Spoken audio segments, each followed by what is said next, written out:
Check 1, 2.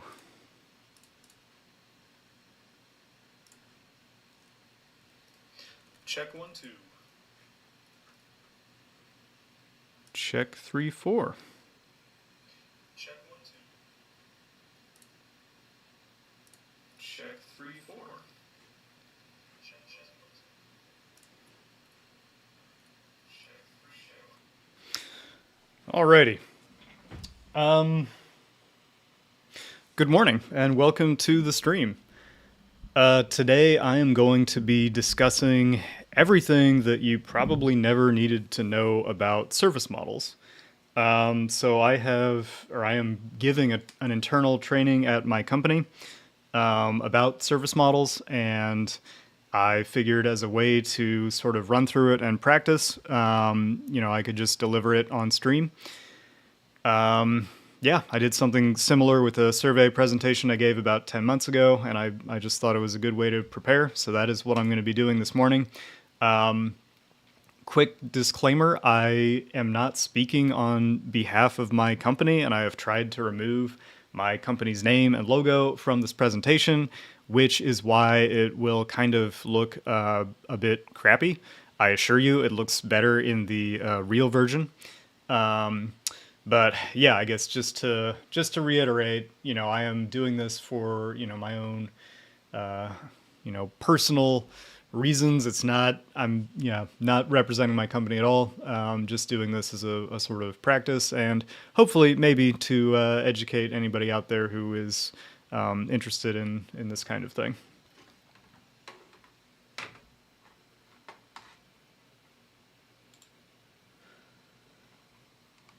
Okay, so yeah, my name is Chris Poor, and I am on the civil engineering team. And in today's civil design training, I will be discussing surface models.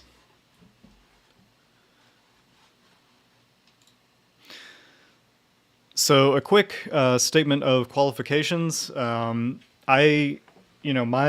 My background as a civil engineer working in the professional world, prior to joining the company, I drafted literally hundreds of topographic plats and design drafted many dozens of site developments. Literally hundreds of hours working with surface models over the first 8 years of my career. Most of that time was spent working with specifically with tin surfaces in Civil 3D, as opposed to other types of surfaces and other programs out there. And those surfaces were mostly generated by field surveyed data collected using a total station, so COGO points, survey figures, etc. Again, as opposed to other methodologies of collecting field data. So I have very experiential knowledge, mostly working on smaller sites, less than 20 acres, which is very pertinent to the kind of work that our company does. But I guess just as a disclaimer, I know there's the title of this presentation is surface models, and that's a very broad subject, and I am well aware that there is probably stuff out there that I don't know or don't have experience with. So surface modeling is not part, believe it or not, of a civil engineering curriculum. It's not part of PE licensure, and so there could be knowledge gaps that I have. On the right here, I just have sort of my progression in working with surface models, and suffice to say, it's experience gained through, dealing with different issues and working through them. Ultimately, it really did take literally years to wrap my head around surface modeling and really get, skilled at it. Okay, so surface modeling is a bit of a terminological minefield. I kind of developed this flowchart. It's not really a flowchart, but it kind of shows all the different pieces of surface modeling and how they fit together, and what terminology is really correct for different different elements of surface modeling. So I guess I will go through this. Yeah, why don't I just go through this one by one, and not do that. Yeah, I'll just kind of go through this fairly quickly and just kind of point out some things. I do go into more detail on a number of these subjects as the presentation goes on. So basically, you have four sort of big sections here. There's your real world data sources. There's your definition data. There's your surface model, and then there's your output data. Over here, under real world data sources, you have field surveying with a total station. You have field surveying with total station or UAS LiDAR, and then you have airplane and satellite LiDAR in quotation marks. I'll explain why later. And this is typically your public data sets. So you can see, these arrows point to different types of definition data. So with your public data, you might have, a DEM, which is digital elevation map. You might have shapefiles. There's 3 core shapefiles: SHP, SHX, and DBF. There's more than a dozen other types of shapefiles, which kind of stack on top of those first 3 and modify them. Very common one is a PRJ, which defines the coordinate system. You might have a land XML, very common type of definition data file. And then you might have contours, not to be confused with contour polylines over here. Contours is a type of data set, and I don't have a lot of experience with it, but it's a separate thing from what we usually talk about when we're talking about contour polylines. With your point, or within your point file, you might have a text file, TXT, or you might have a CSV, which is a comma separated values file, kind of like an Excel spreadsheet. And with those, you might generate a survey database. So, you can either define a surface model by, importing points from a point file, or you could import those to a survey database and generate your surface model based upon that.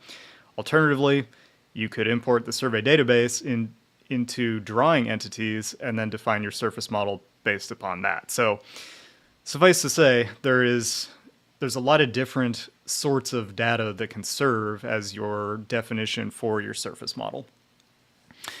As you're generating a surface model from definition data, there's a number of things that you might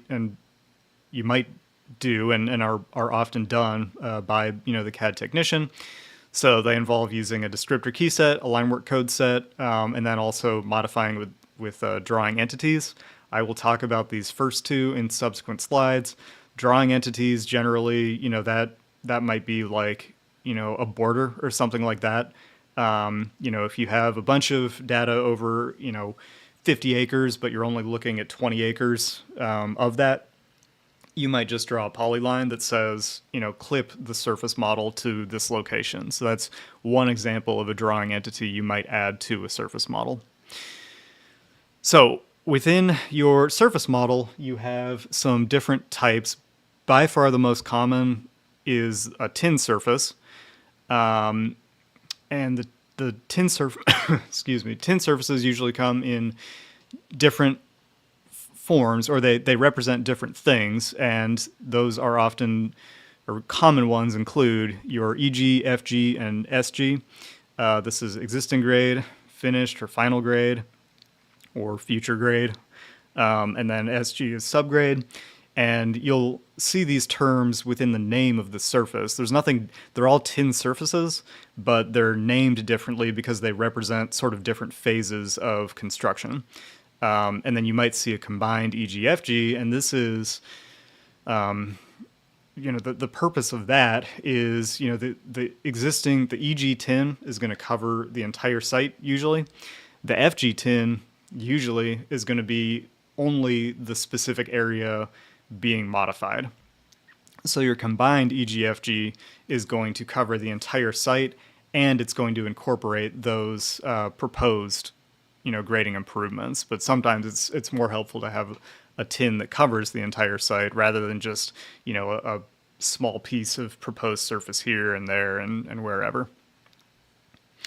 You might also have a tin volume surface, which is a different thing. A tin volume surface is defined by two different tin surfaces, and essentially it's the difference between the two.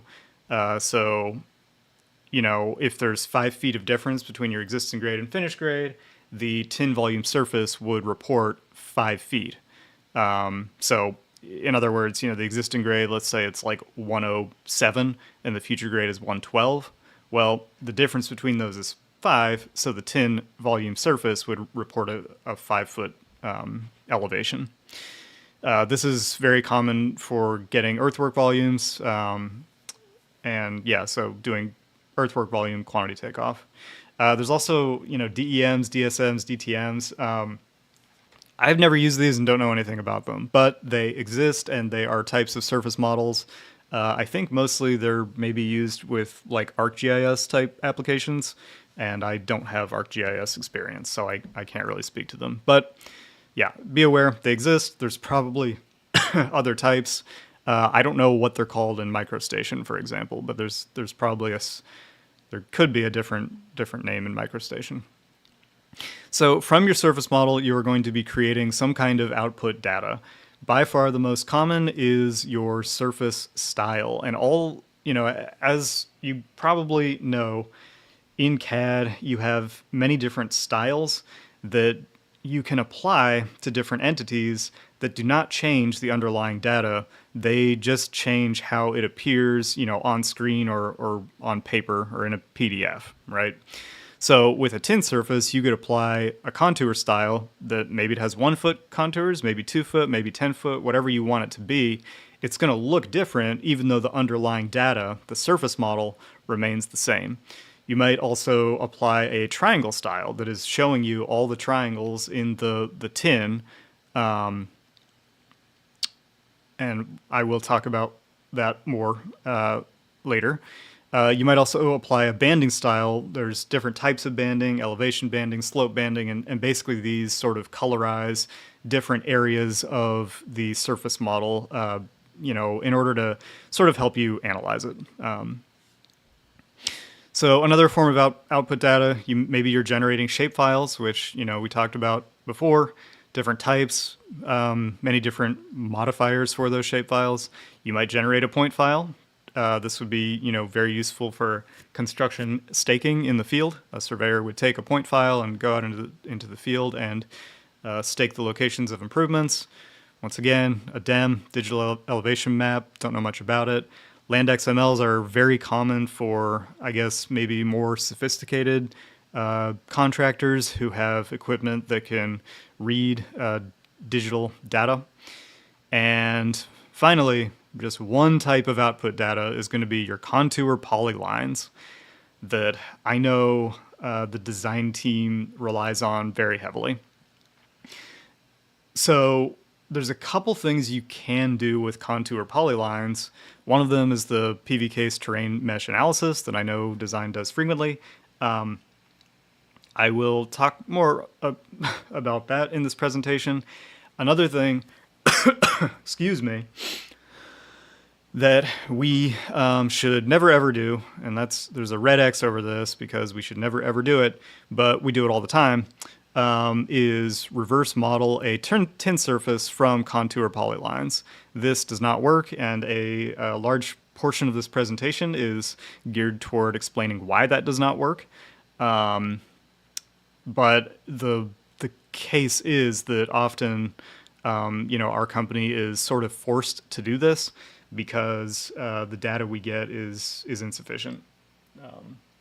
Or rather, we don't have an opportunity to procure the actual surface model. We are just given contour polylines, and we don't have an opportunity to actually get access to the data that generated those contour polylines. Okay, so I should have defined tin before I went through all that, but a tin is a triangulated irregular network. A tin surface is a surface generated by said network. Often people just call a tin surface a tin.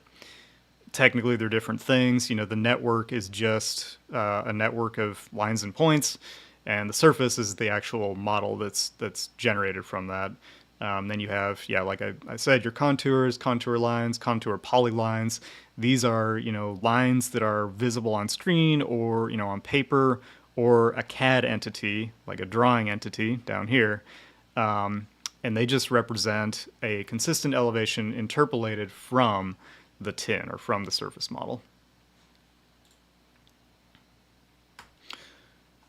Okay, so kind of rewinding to that real world data sources portion. Next few slides, I think it's helpful to understand when we're talking about surface models, to understand where that data is coming from. It kind of gives you a basis of where it's coming from. So first of all, I think I kind of did this in my surveying presentation. I would like to differentiate between LiDAR and LiDAR. So LiDAR is a term. It means light detection and ranging, and it is just a measurement methodology. It doesn't stipulate anything about the accuracy or resolution, or source collection, specific collection methodology of that data. However, most people use the term LiDAR to refer to non-field surveyed, low accuracy, publicly available surface data, usually gathered by plane. Some LiDAR is just photogrammetry. And so, for example, I'm pretty sure that pretty much everything in Google Earth is photogrammetry. So the way photogrammetry works is you can create a 3D surface model by comparing photographs that have been taken at different angles and by measuring the shadows at different times of day. You can determine the height of objects and generate a surface model from that. So that's not super accurate. It's not design grade accurate, but it's also not LiDAR, but we tend to call it LiDAR. So yeah, just an image here, kind of illustrating this. You have a plane flying thousands of feet in the air versus a drone, maybe a couple hundred feet in the air. Orders of magnitude more points per area. And you'll notice, in these images, the plane is not really able to account for vegetation because the point density is not high enough. Drones can do that. However, that data needs to be adjusted by a qualified surveyor to correctly account for vegetation. Because you can imagine, as a drone collects these points, it's going to be reflecting off of leaves and even off of tall grass and whatever. So it needs to be corrected for that. So yeah, plain LiDAR, not super accurate. That's most of what we call LiDAR. We get it from public sources. Drone LiDAR is extremely accurate. It is, very efficient in open areas. You don't see it very often, but I think that it will be more common in the future. And then there's a totally separate type of LiDAR, which is often just called laser scanning. And that generates something like this image, and that uses a total station. So, that machine on a tripod that you see in the field all the time. And it collects just millions of points in an area. And that's extremely cool, extremely accurate. In this image, you can see it's actually shot points along these overhead lines, which are, obviously very tiny.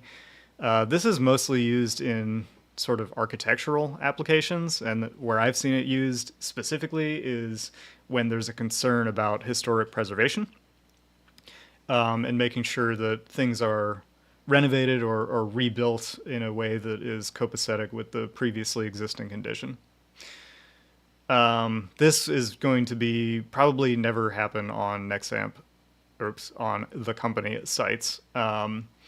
So, not not something to worry about. It also requires incredibly strong computers, um, but still just wanting to point out that it is a type of quote unquote LiDAR.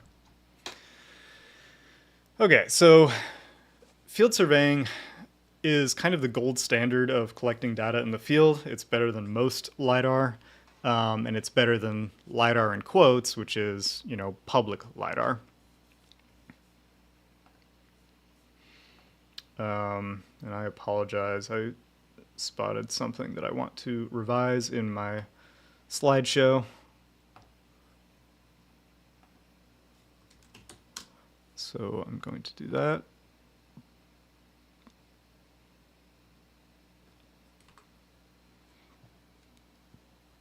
Okay. There are a few reasons for this. One of them is that humans just have these massive brains. And so we have, skilled surveyors who, go out in the field and they understand topography and they understand what information is important to collect. And so they can sort of adjust their methodology to do that.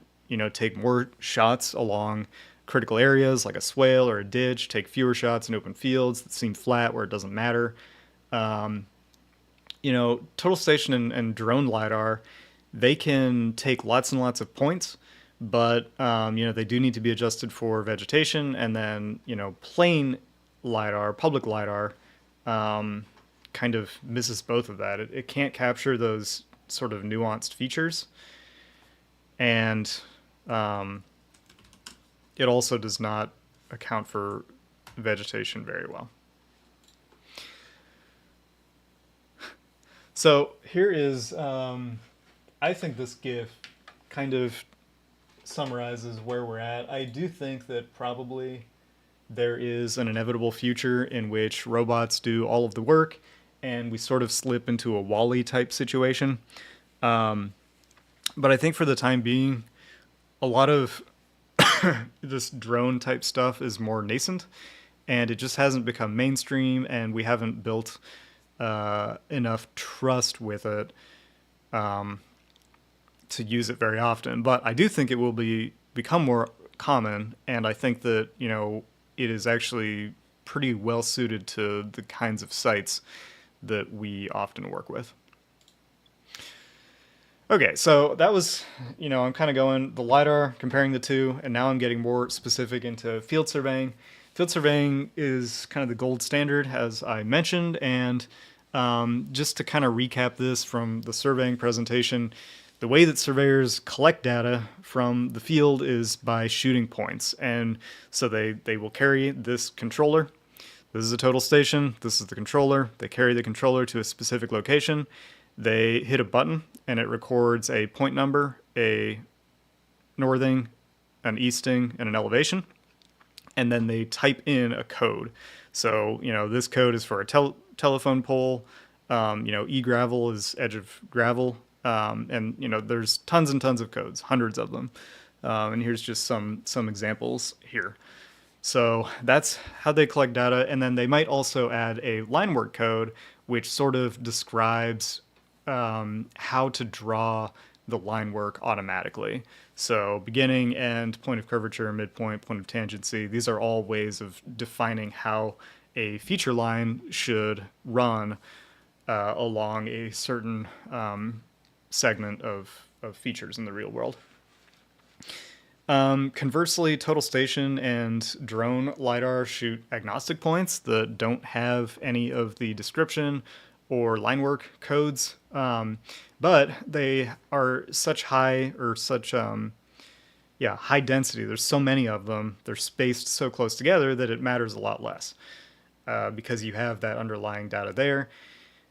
That said, surveyors often supplement drone LiDAR just to automatically draw some of the edges of features. Those points, they're in a text file or a CSV. They're imported into AutoCAD. And just showing an example, I've selected this point here. It's coded EP for edge of pavement. And then you have your northing, easting, and elevation. And then you have a feature line also running through it here. This just kind of talks about those line work codes a little bit. And Yeah, I don't think I need to say anything more about this slide really. Okay, so we've generated this surface and, we're going to do stuff with it. And one of the things we do is planar analysis. So we are, I guess, sort of fortunate here because we have a sort of natural experiment that occurred on one of our projects. And essentially what happened is we received a surface model from a seller, which we were told was field surveyed. And so we performed a planar analysis, and then we realized or found out that it was not the correct surface model, and there was a different one that was the field surveyed surface model. So we had to redo the entire planar analysis, and lo and behold, they yield substantially different results. Even though those, percentages of racks seem similar, a critical difference is that they're in different locations. So that is very important because, as we are, we are splitting racks and shifting them, and selecting undulation tolerance based on the specific locations of those racks. So when you get such a different result from a public LiDAR surface versus a field surveyed surface, that is a problem. So I've established that the surfaces are different, but you are probably wondering,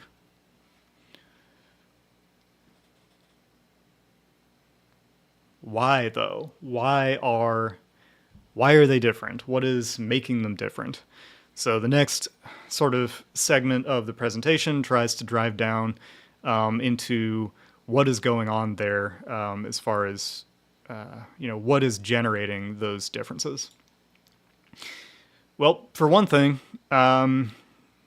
public LiDAR tends to miss smaller features. So on the left here, this is field surveyed. This is an example of a surveyor shooting, the basically top of bank and bottom of bank of a swale that runs through the site. And I've just copied and pasted those magenta lines over the public LiDAR contours. So there's a contour here and a contour there.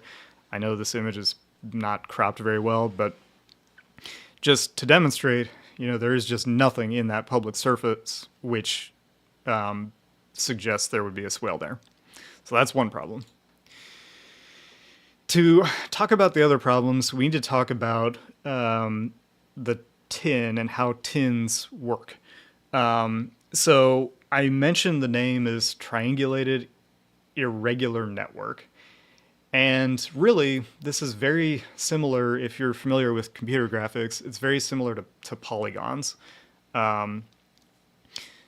Similarly, the poly count, the number of polygons or number of triangles, it impacts the quality of the surface, but at the expense of, computation power. So, the more points or the more triangles, or the more points you have, the more triangles you have, the higher the resolution, the more computing power it takes to generate the model. There is a difference between accuracy and quality in tins. So a tin can be highly accurate. Every point could be just 0.01 feet of the real world surface. But if they are spaced inappropriately, or if they bridge a low point, it doesn't accurately represent the real world conditions. So you'll have your field survey is typically a 50-foot gridded spacing. If you have points on either side of a ditch, you could have a 10-foot wide, 10-foot deep ditch that is completely missed by that surface model, and obviously that is not very accurate.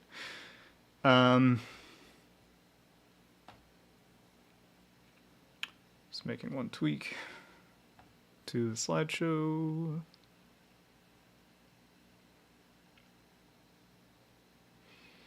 So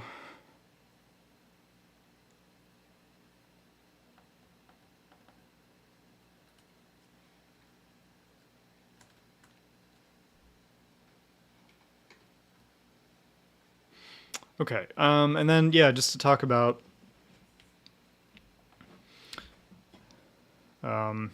go back to So yeah, that's your field surveying.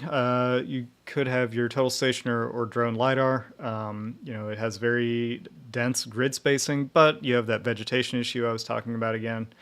And then your public lidar, it's usually the data we receive are the contours. So those contours could be very spaced out, and it's really hard to say where usually we don't even have the data points. We don't actually have a tin at all. We just have the contours. And I'll explain more about what happens in that case.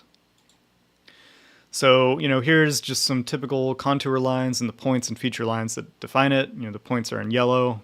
These dashed lines are the contours. And then there's a swale in here that's been, shot in, the surveyor has coded it to generate line work along the top of slope and bottom of slope.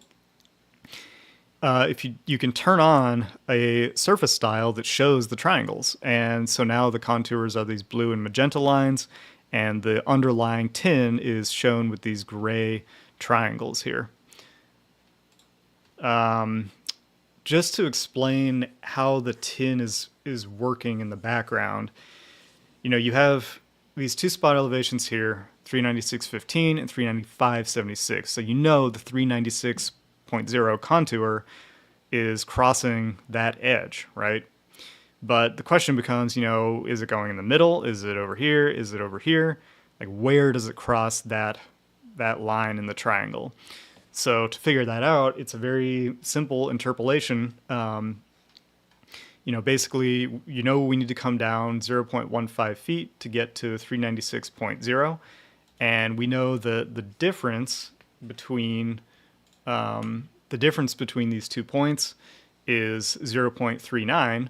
So, we're just taking a ratio, 0.15 over 0.39 times the overall distance between them, 47.7 feet, is 18.4 feet.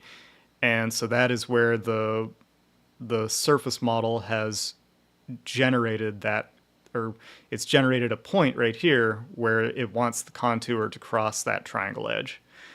Same thing over here and there and there. Every point the contour crosses a triangle edge, it's doing the same calculation. So, even like not a very large site is doing this just thousands or tens of thousands of times over and over again to generate those contours. But it's not perfect by any means. And so here's an example of one of our civil subs who did a sloppy job creating the tin. When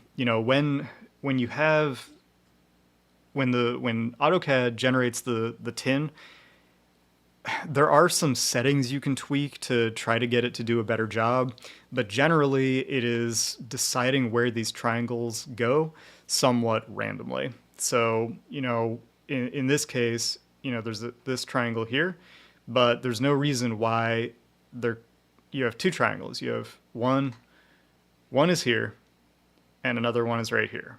But you could have just as well had one triangle edge here, so you'd have one triangle there and then a second triangle there. And often, the computer just gets it wrong, basically. And that's exactly what's happened here. And as a result, you have these really silly contour lines that are just kind of really jagged and kind of going all over. And like there's, a 2/10 deep hole in the center of this road, which, obviously roadways are, crowned in the center. So the center line should be the highest point for drainage. They always want to drain to the edge. So, just at a glance, this is obviously a kind of messed up tin. And then when you turn on the triangles, you can see there's no triangle edge along the edge of road, which that would be a really sensible place for a triangle edge because there's going to be an inflection in the surface there. Same thing at the crown of the road. There should be a triangle edge along there. So you can go into AutoCAD Civil 3D and you can swap edges. So it would swap this line for that line, and you can add in triangles if you want to. And I think good CAD technicians do that. And when you do, you come up with something more like this, which is much more sensible as far as what you know the real world condition is. So now these contours are showing a high point at the crown and just a gradual slope to the sides.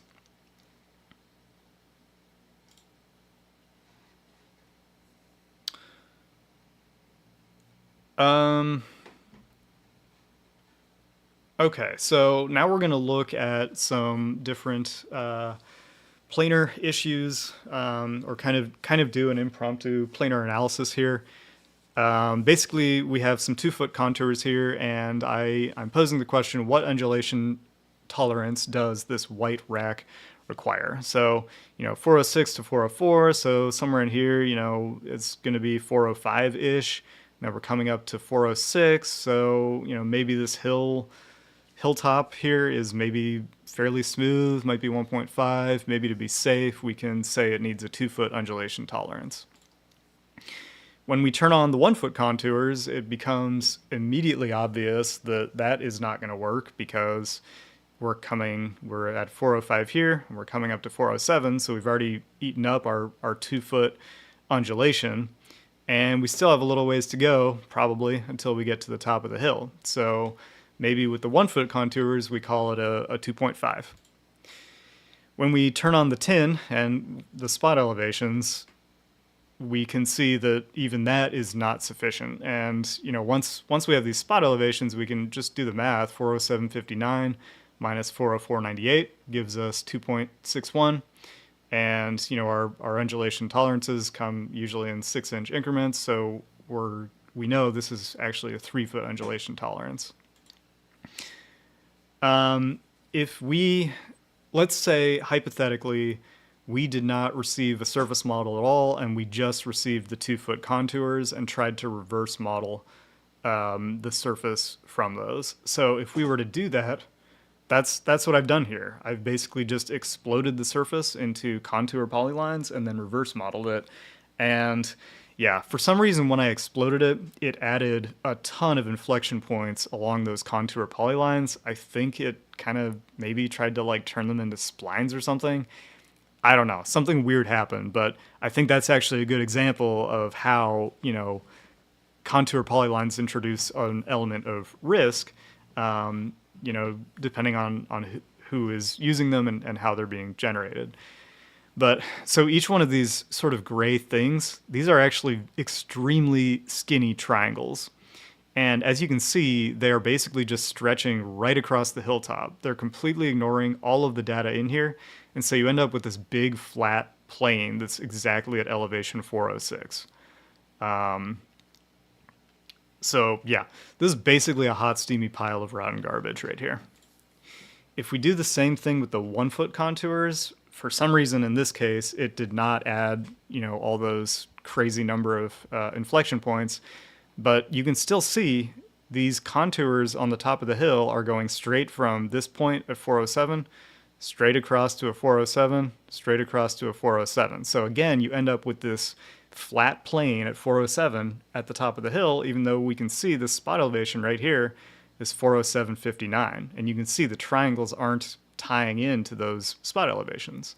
So still a pile of garbage, but less hot, steamy, and rotten. Here are these sort of 3 scenarios in profile view.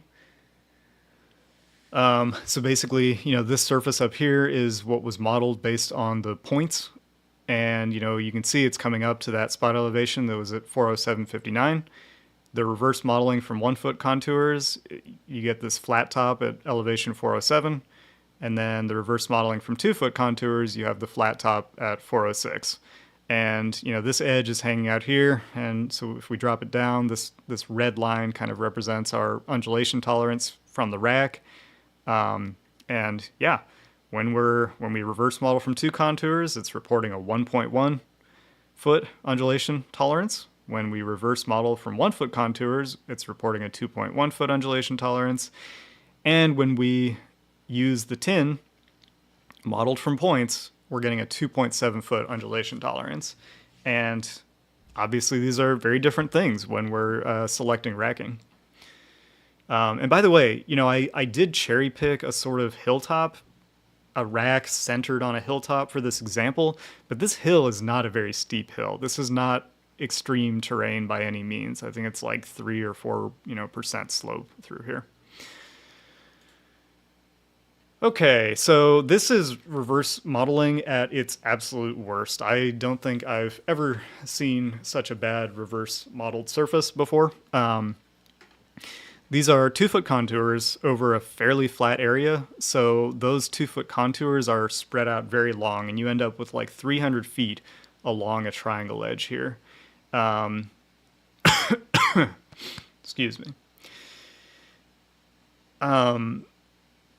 So, and then when you look at these very big sort of flat triangles, some of our racks end up falling like right in the middle of those. So there's no undulation at all in these areas, even though in the real world obviously there is, and there's just no data in here. So you're going all the way from down here all the way to up here with no data in that area because of the spacing of the contours. Just to keep in mind, when you're talking about 2-foot contours, you could have points that are going from, they could rise, from a given contour interval. They could rise by 0.9 feet and then drop down by 1.8 feet and go back up by 1.9 feet and never generate an intermediate 2-foot contour between those points, even though there's 1.8 feet of undulation.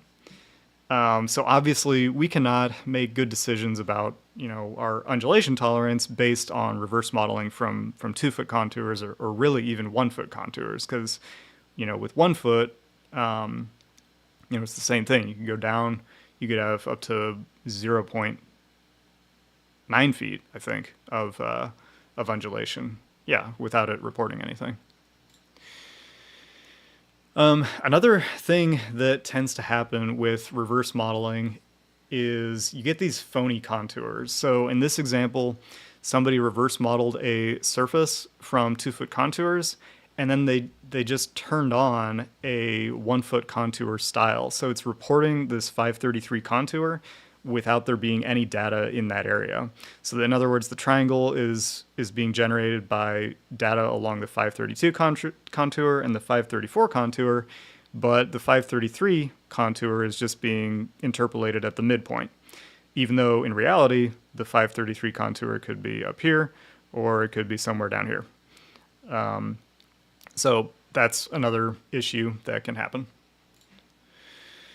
And just to really finally drive this point home, I have your classic sports analogy here. If you think about a football field, a typical football field is not perfectly flat. It has a crown at the center. So in other words, the center is higher than the edges by a foot. I think it's actually like 15 inches to encourage drainage. So if we were to have a 300-foot long rack, right, 100 yards, 300 feet, and we centered it on the football field, and it had a 1-foot undulation tolerance, it would be out of tolerance on a football field, which is like, by all appearances, an extremely flat thing. So I think that really drives home just how small a 1-foot undulation tolerance is when we're talking about long racks. And I understand that most of the time our racks are shorter than that, but we definitely use, I've I've definitely seen like racks up to 280 feet in length.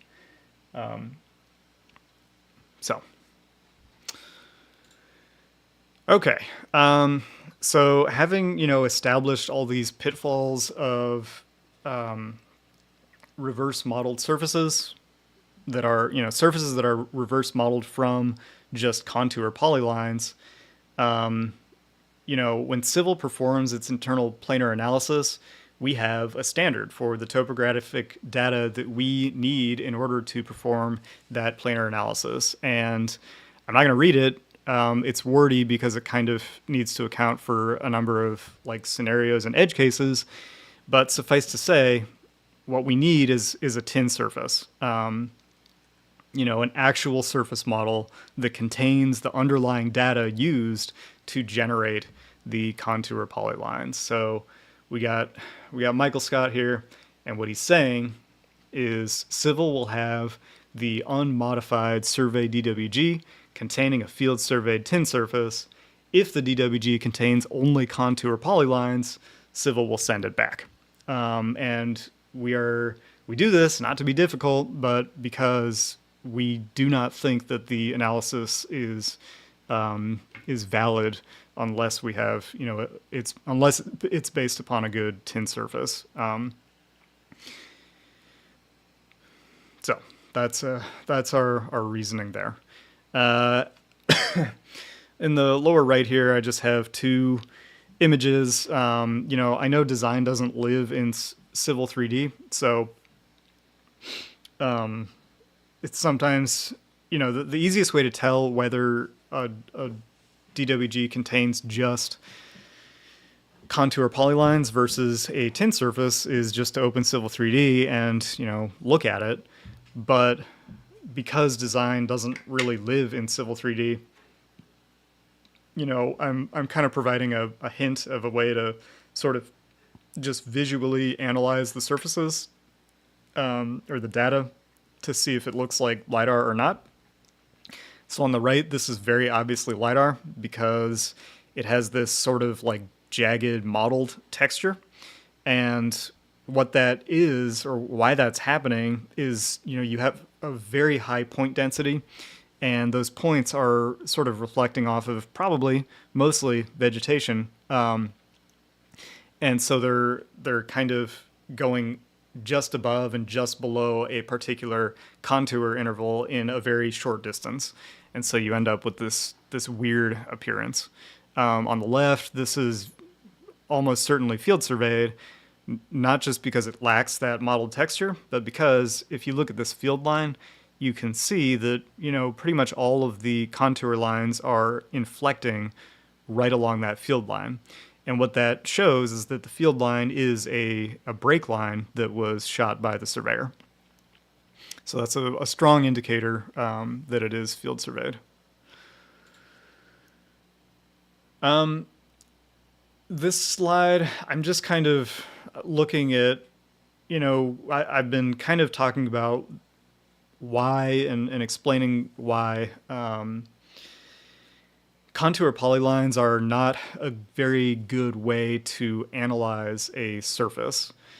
However, I'm aware that PVCase's terrain mesh analysis tool can't read tins, which honestly is weird. Like all other civil engineering type programs I'm aware of can directly read the tins. PVCase just uses this mesh analysis. So in the top left here, I have, let's start at the bottom left. This is what the tin looks like. This is the tin, surface model, in a sort of quarter or a corner on view. In the top left here, I've just turned on a banding style that is reporting the various slopes. So magenta is, a 15% slope, so pretty steep. If you use a very high mesh density in PVCase, you do kind of get sort of similar results as far as, where that magenta is showing up. But when you use a very low density, you don't really, there are some magenta areas somewhere down in here, but mostly that magenta is completely gone in PVCase. So that, I think, is a potential weakness of the way that PVCase's analysis works. And I understand that, 1.6 foot mesh density is absolutely impossible for Nexamp or the company sites because of how large they are. And this, even to do this very small area took my computer, more than 10 minutes. And yeah, we just can't sit around and wait for PVCase to do that. So I know there's a push to always use a higher or a larger mesh density. But just be aware that there is a potential weakness to that. So here's just a blow up of a specific area in that previous image. So We have these two elevations here. This is a pretty steep area. It's like a 1 to 4 slope in there. And yet, because of the spacing of the PV case mesh, you can see it's reporting green, which is less than 2% slope. So the slope analysis is really not even close to the real world condition. Okay, and just kind of a little recap slide here. So, surface models and you. So why, things that design should be cognizant of as you perform work. Consider your terminology. PV case relies on contours, but really, I think that when usually we are not talking about contours per se, we're talking about the surface model. Contours are just something generated by the surface model. They're a representation of an elevation along that surface model.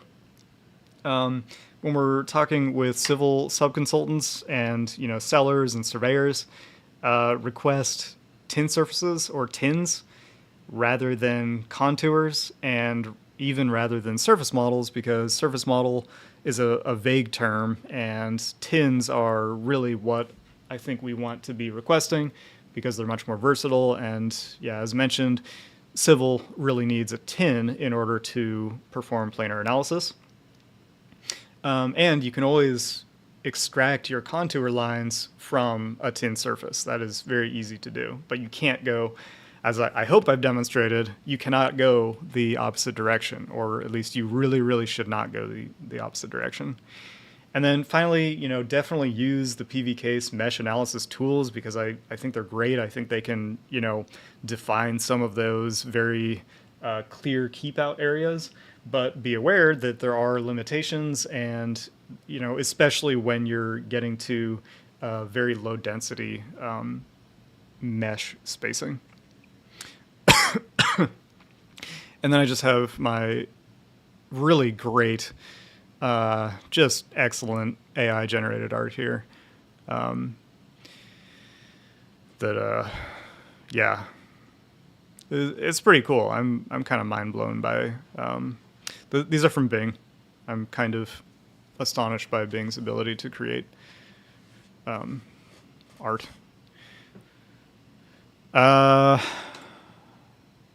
And that's it. So, yeah. Where am I at here? So, yeah, 52 minutes. That's about perfect. I have an hour to do this presentation. And I think that went pretty well. I think, if I have any concern, it's that it's a bit like disorganized and confusing to follow, honestly. But I think there's a lot of stuff to talk about, and yeah, maybe in the future I can try to reorganize things to make it flow a little better. But in any case, I hope anyone who watches this, maybe learns something and, gains a